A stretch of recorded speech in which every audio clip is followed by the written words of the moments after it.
Assalamualaikum warahmatullahi wabarakatuh. Jumpa lagi dengan saya teman-teman. Kali ini saya akan membuat sebuah video yang bertujuan untuk menjadi tambahan pengetahuan bagi kita tentang perbedaan sirine ambulan dan sirine polisi. Kenapa ini saya buat? Karena banyak terjadi di jalan-jalan raya. Kita atau pengguna jalan masih belum mengerti tentang penggunaan atau sikap yang harus dilakukan apabila terdengar suara sirine dan peringatan lampu oleh kendaraan lain yang sesungguhnya sebenarnya kendaraan tersebut membutuhkan prioritas-prioritas yang harus kita lakukan. Bagaimana sikap kita terhadap kendaraan tersebut yang menggunakan sirine, baik ambulan dan sirine polisi? Simak terus video ini, jangan kemana-mana, selamat menyaksikan.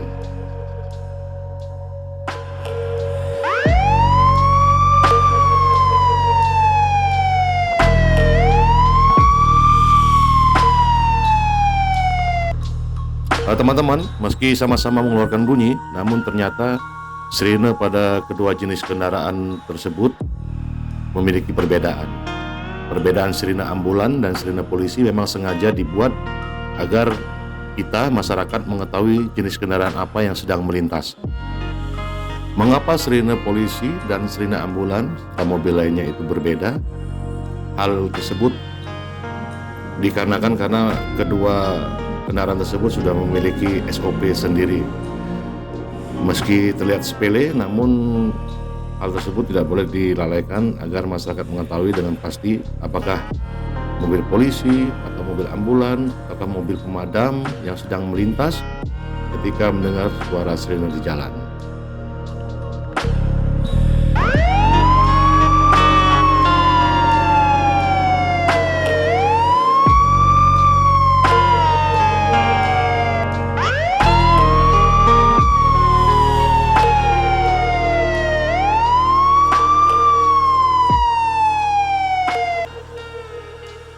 Perbedaan sirine ambulan berdasarkan keadaan pasien.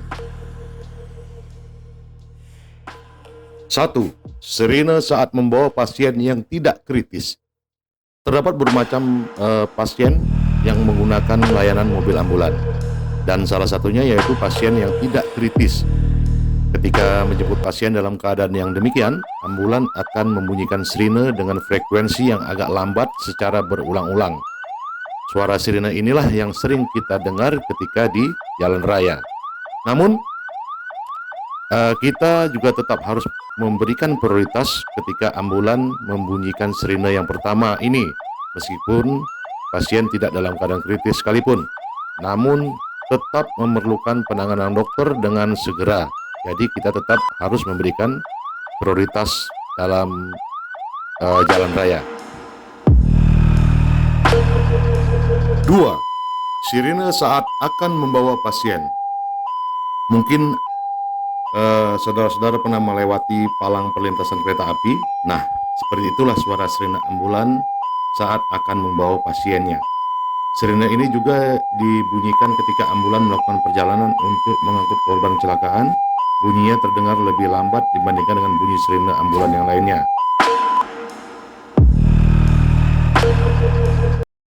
3. Sirine saat mengantar pasien yang telah meninggal. Sirine ambulan yang ketiga adalah ketika membawa pasien yang telah meninggal dunia dari rumah sakit.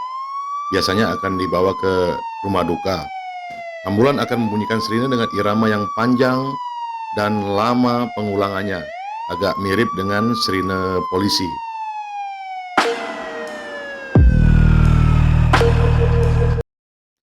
4. Sirine saat mengangkut pasien dalam keadaan kritis. Jika kita mendengar bunyi ambulan dengan frekuensi yang cepat dan berulang-ulang, maka hendaklah segera menepi. Sirine yang keempat ini hampir sama dengan sirine pertama, namun iramanya lebih cepat.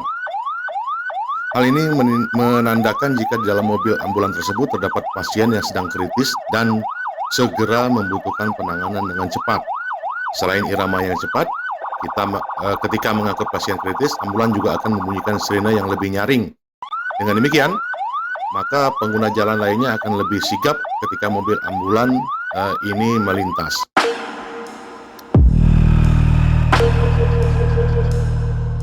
5. Kemudian teman-teman, apa yang wajib dilakukan ketika kita mendengar sirine ambulan atau sirine polisi? Apa yang harus kita lakukan? Meskipun terdapat perbedaan sirine ambulan dan sirine polisi, namun kedua kendaraan tersebut tetap harus diberikan hak khusus ketika berada di jalan raya. Lantas apa yang wajib Anda lakukan ketika mendengar sirine ambulan atau sirine polisi?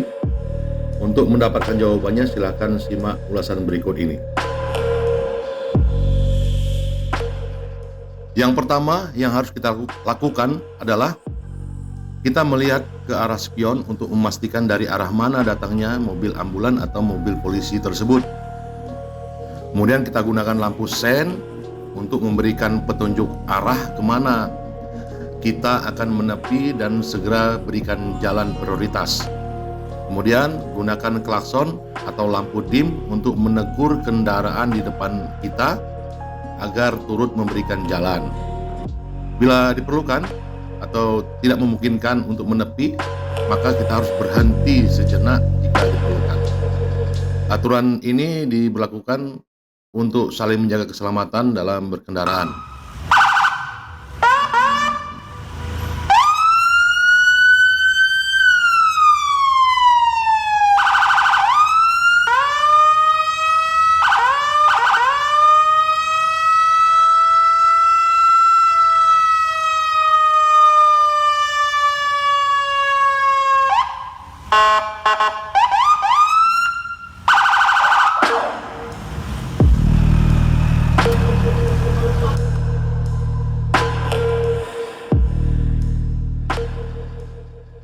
Kendaraan apa saja yang memperoleh prioritas saat berada di jalan raya?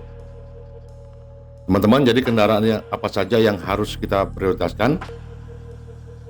Ada beberapa macam, diantaranya adalah yaitu mobil ambulan yang sedang membawa pasien. Jadi ambulan yang sedang membawa pasien. Berarti kalau ambulan kosong, berarti tidak mendapat prioritas. Penggunaan jalan harus sesuai dengan aturan yang berlaku.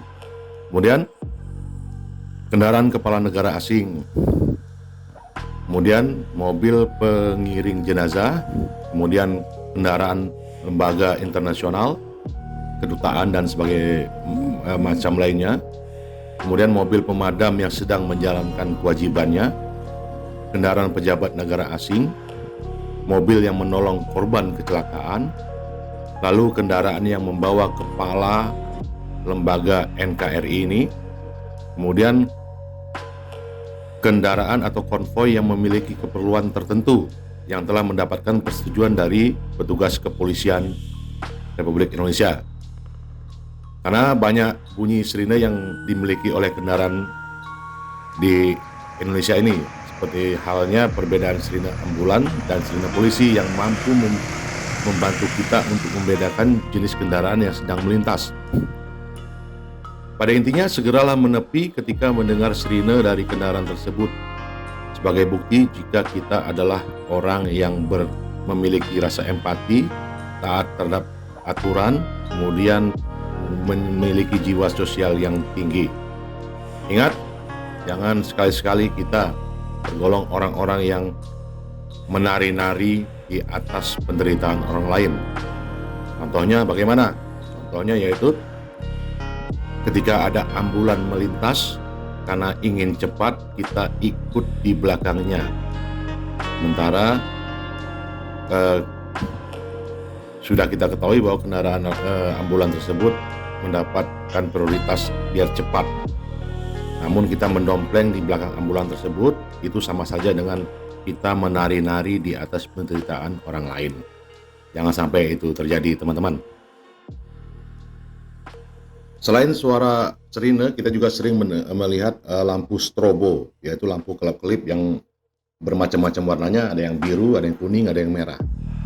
Kemudian untuk peruntukan warna tersebut, pemerintah mengatur di dalam pasal 59 ayat 5 Undang-Undang Nomor 22 Tahun 2009 tentang lalu lintas dan angkutan jalan.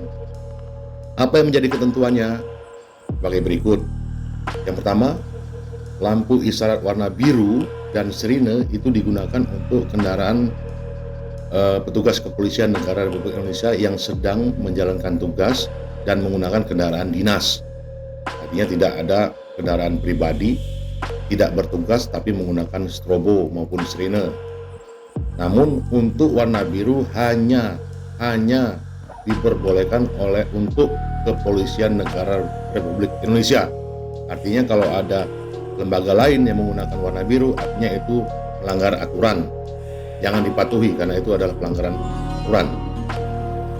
Kemudian yang B, lampu isyarat warna merah dengan sirine juga digunakan untuk kendaraan bermotor pembawa tahanan atau pengawalan Tentara Nasional Indonesia, pemadam kebakaran, ambulan, palang merah, rescue, dan jenazah. Tentu saja semua kendaraan tersebut diberlakukan penggunaannya apabila sedang menjalankan tugas. Kalau cuma jalan-jalan sore-sore tidak perlu menggunakan lampu dan sirine tersebut. Kemudian C, lampu isyarat warna kuning. Sering kita melihat dengan mobil industri, mobil alat berat, tapi hanya strobo warna kuning saja tanpa sirine. Jadi hanya lampu saja digunakan.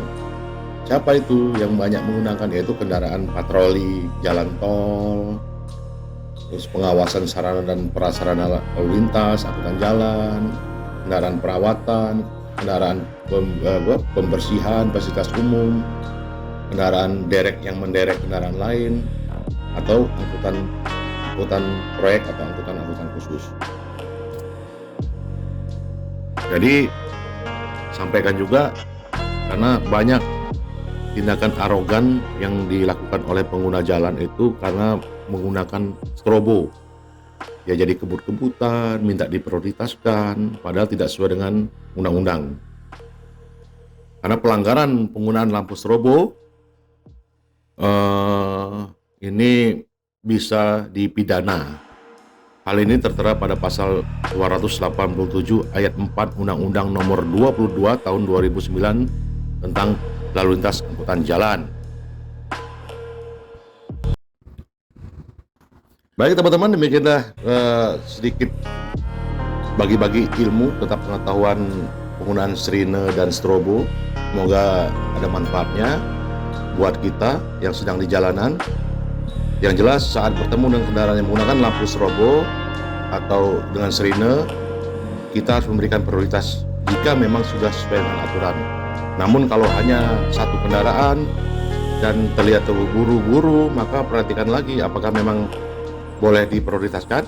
Jangan sampai salah memberikan hak pada orang yang tidak semestinya. Akhirul kalam, wabillahi taufiq wal hidayah. Wassalamualaikum warahmatullahi wabarakatuh.